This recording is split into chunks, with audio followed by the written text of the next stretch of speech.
تو دیر آئے درست آئے، جیسا کہ 2 دن پہلے خواجہ سعد رفیق کا ضمیر جاگا اور انہوں نے شہباز حکومت اور ان کے سہولتکاروں کی زبردست چھترول کر ڈالی، جس کے بعد نہ صرف عوام نے ان کی جرت کو سراہا بلکہ BSF والوں نے تباہی مچا دی ہے۔ تحریک انصاف کے کئی لیڈران نے یو ٹرن لینے کی کوشش بھی کی، لیکن بہادر طلبہ نے ان کی بھی نہیں سنی اور ٹوٹ پڑے۔ طلبہ دلیری سے سامنے آ چکے ہیں اور اسلام آباد سے اپنا احتجاج ریکارڈ کروانا شروع کر دیا۔ شہباز حکومت نے طلبہ کے خطرے کو نظر انداز کر کے بہت بڑی غلطی کر دی ہے۔ افسوس ہے اور تف ہے شہباز شریف تمہارے اوپر، تف ہے تم پہ۔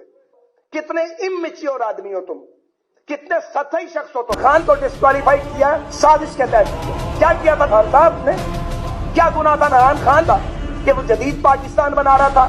اس نے میرٹ کی، پاسبانی کی، اس نے پاکستان میں 5.8 GDP لے کے آیا، ہر شدت کو لے کے آئے۔ میں جانتا ہوں اچھی طرح کوئی کسی کو سیاست سے مائنس نہیں کر سکتا، سزاؤں سے کوئی پولیٹیشین مائنس نہیں ہوتا۔ اور افسوس ہے اور تف ہے شہباز شریف تمہارے اوپر، تف ہے تم پہ کہ جو بات میاں نواز شریف کو سمجھ آ گئی تمہیں سمجھ کیوں نہیں آئی؟ چلو تم نے ایک بار واردات کر لی، ایک بار تو سبوں نے واردات کی، تم پھر واردات کرنا چاہتے ہو؟ کتنے اممیچیور آدمی ہو تم، کتنے سطحی شخص ہو تم، کتنا افسوس ہے۔ کیا میں آپ کو سمجھتا تھا اور کیا آپ نکلے ہیں؟ کتنا تعلق تھا آپ کے ساتھ؟ کیا کیا آپ نے؟ جھوٹی جھوٹ، جھوٹی جھوٹ، جھوٹی جھوٹ، گاندھی گند، اتنا کہ اب عدلیہ نے بھی عمران خان کے حق میں بڑا فیصلہ جاری کر دیا۔ عمران خان کو واپس لے آؤ۔ عمران خان کو انصاف کس نے دینا ہے جی؟ وہی دیں جنہوں نے ناانصافی کی ہے۔ نواز شریف نے کون سا جرم کیا تھا؟ یہ ساری ترقی انہی کے اعتبار میں تو ہوئی ہے۔ ایک آدمی کو جو بالکل شفاف آدمی ہے اس کو کہہ دیا کہ جی یہ چور ہے، اس کے بعد ڈنڈورا پیٹنا شروع کر دیا، ساری ایجنسیاں، ریاستی ادارے اسی کام پہ لگ گئے۔